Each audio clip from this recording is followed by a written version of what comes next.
Hello friends, good afternoon, শুভ দুপুর। আজ হলো শনিবার।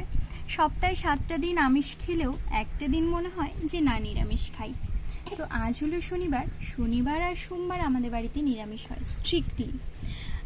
তো দেখো, আজকে করেছি সাদা ভাত, রয়েছে ভেন্ডি ভাজা, করেছি আলু পোস্ত, ডাল, আর এখানে করেছি ছানার কোফতাকারি, রেজালাও বলতে পারো, সেই হিসাবেই করেছি। আর এখানে করেছি পোস্ত। জিনিসগুলো বা আইটেমগুলো তোমাদের কেমন লাগছে কমেন্ট করে জানিও।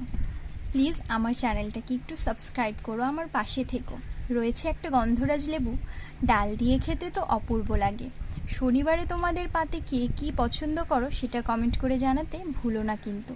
আমার কিন্তু শনিবারে এইসব খাবারের মধ্যে সব থেকে প্রিয় হচ্ছে এই যে ছানার কোফতাকারি। এটা হলে আমার আর কিচ্ছু লাগে না।